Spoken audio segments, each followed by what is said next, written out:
En el centro de la pampa vive un pimiento, sol y viento pa' su vida, sol y viento, sol y viento pa' su vida, sol y viento.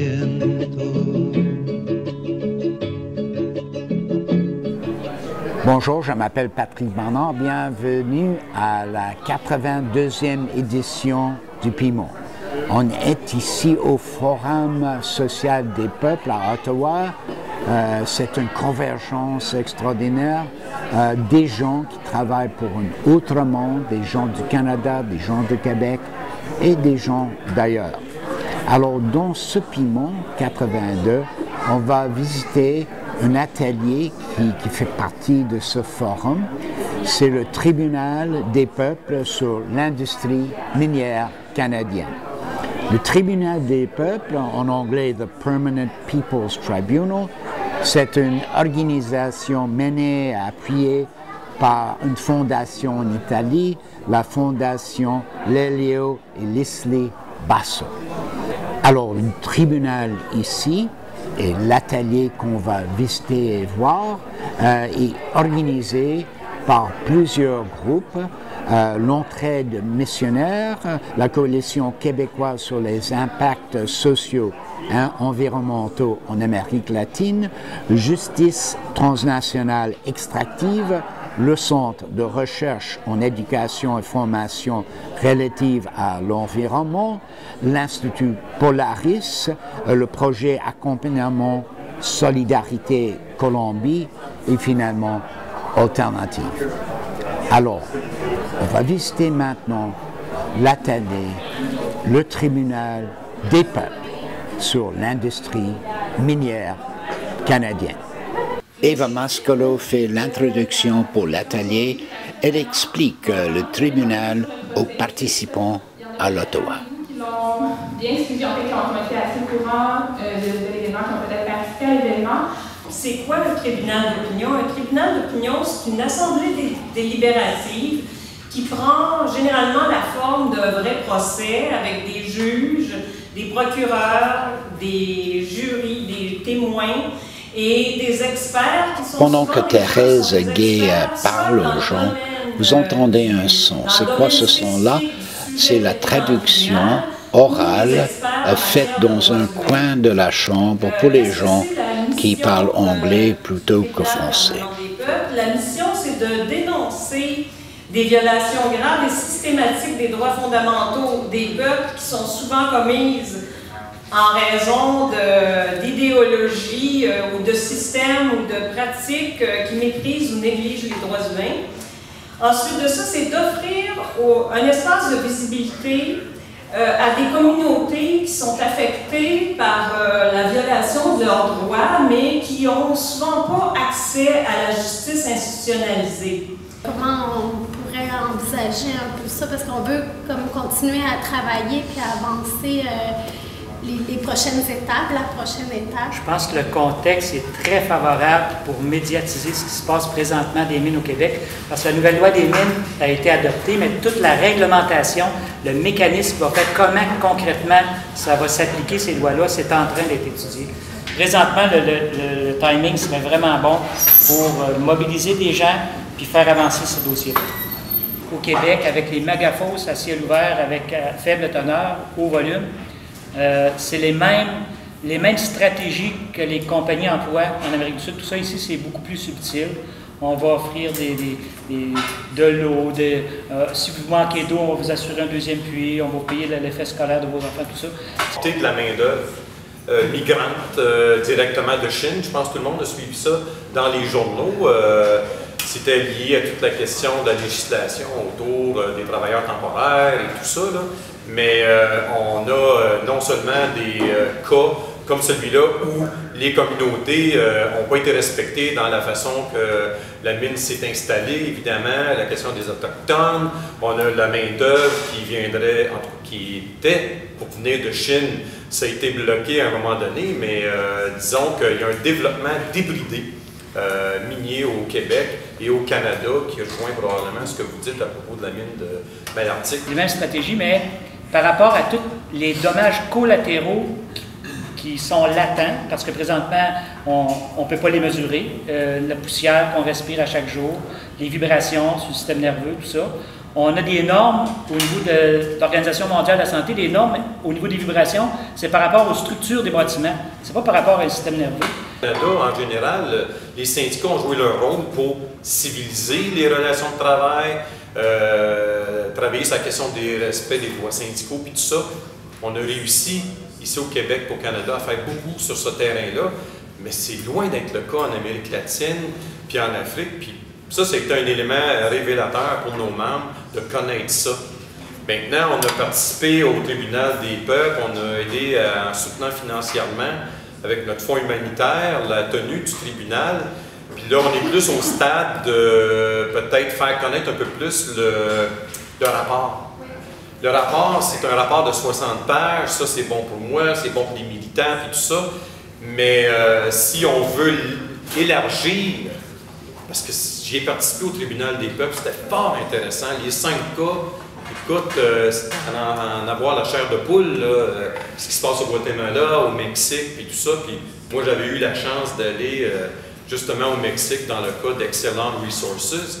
Fait que quand notre ami de l'organisation mexicaine est venu, on faisait des liens. Et ça, il faut le faire connaître.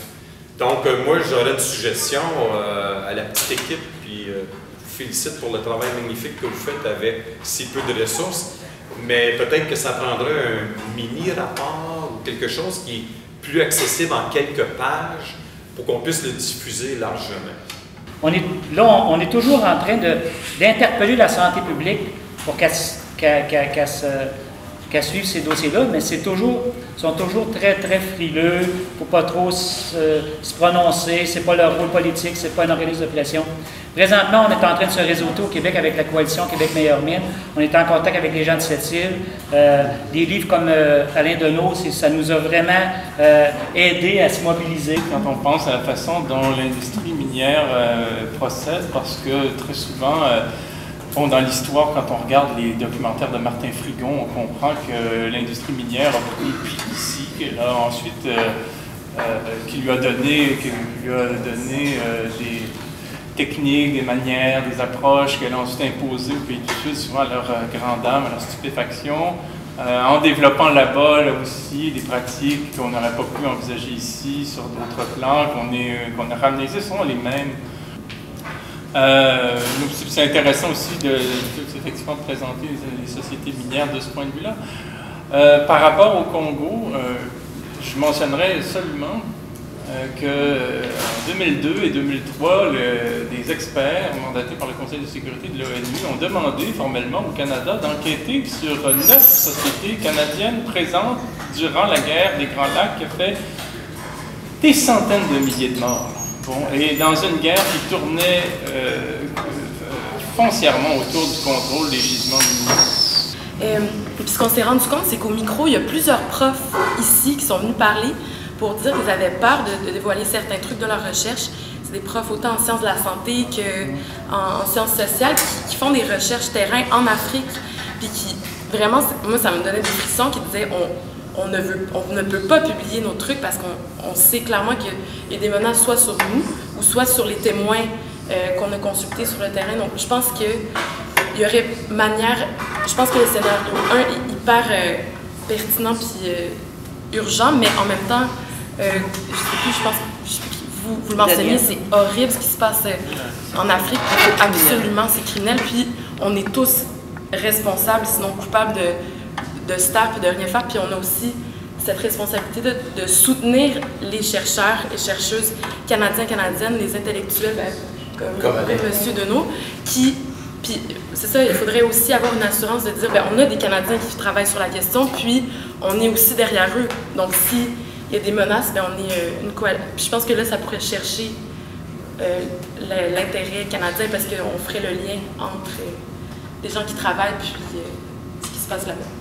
Et c'est intéressant de dire, à terme, peut-être pas tout de suite, là, mais à terme, on pourrait effectivement avoir un cas québécois ou canadien avant, Kamloops, Malartic, bon, peu importe, mais d'envisager d'enquêter à la place du gouvernement du Canada sur ces sociétés-là que l'ONU mentionne, puisque le gouvernement du Canada ne le fait pas. Mon nom c'est Gerardo Aikel, je travaille en entraide missionnaire et je coordonne la coalition québécoise sur les impacts socio-environnementaux des transnationales en Amérique latine, une coalition multisétale.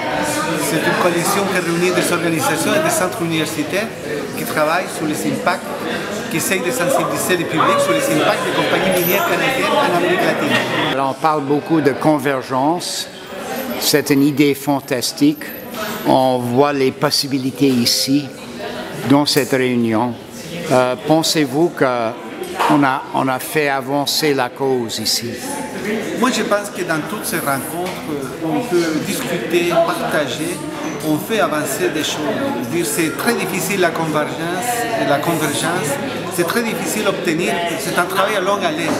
Mais c'est sûr et certain que petit à petit, on construit des unions, on construit des liens avec des groupes, on se ressorte, on va faire des réseautages, on va s'unir, mais c'est un travail de longue haleine.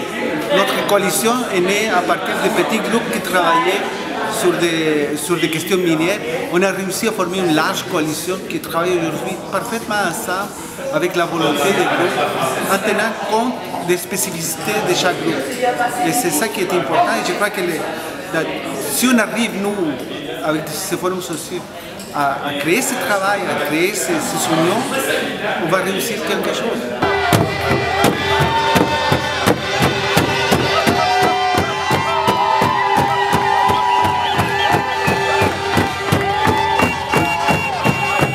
Pensez-vous que les gens au Canada, au Québec, sont conscients de cette réalité minière qu'on a décrite aujourd'hui? Moi, je pense qu'il y a beaucoup de monde qui sont conscients. Je crois que les gens sont conscients de ce qui se passe, des impacts.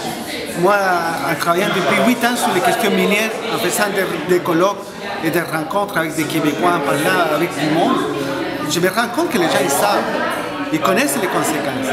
Le problème, c'est que les gens ne savent pas quoi faire. Ils se sentent démunis face à cette conséquence. Ils voient les problématiques trop grandes, trop imposantes. Ils se voient diminuer devant ces grandes compagnies. Ce que ces gens ne sont pas habitués, c'est justement la militance de travailler pour ces choses-là. Parce que les gens ils reviennent à leur maison, ils savent, ils s'assoient, ils disent « Oh, qu'est-ce qu'on peut faire? On ne sait pas. » Donc, je crois que les gens ils savent, mais il faut qu'ils bougent.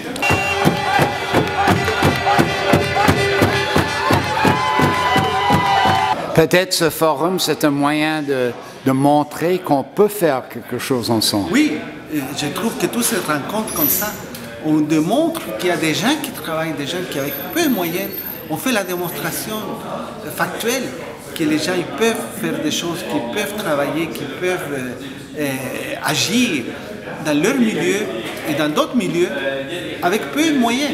On peut les faire. Petit à petit, on va les faire. Vous savez, j'utilise toujours l'image qu'une mouche ne peut pas arrêter un train, mais il peut rendre fou les conducteurs. Donc, c'est ça, on est des petites mouches qu'on est en train de rendre fou les grandes compagnies. Donc, on essaye de comme ça. Merci. Merci.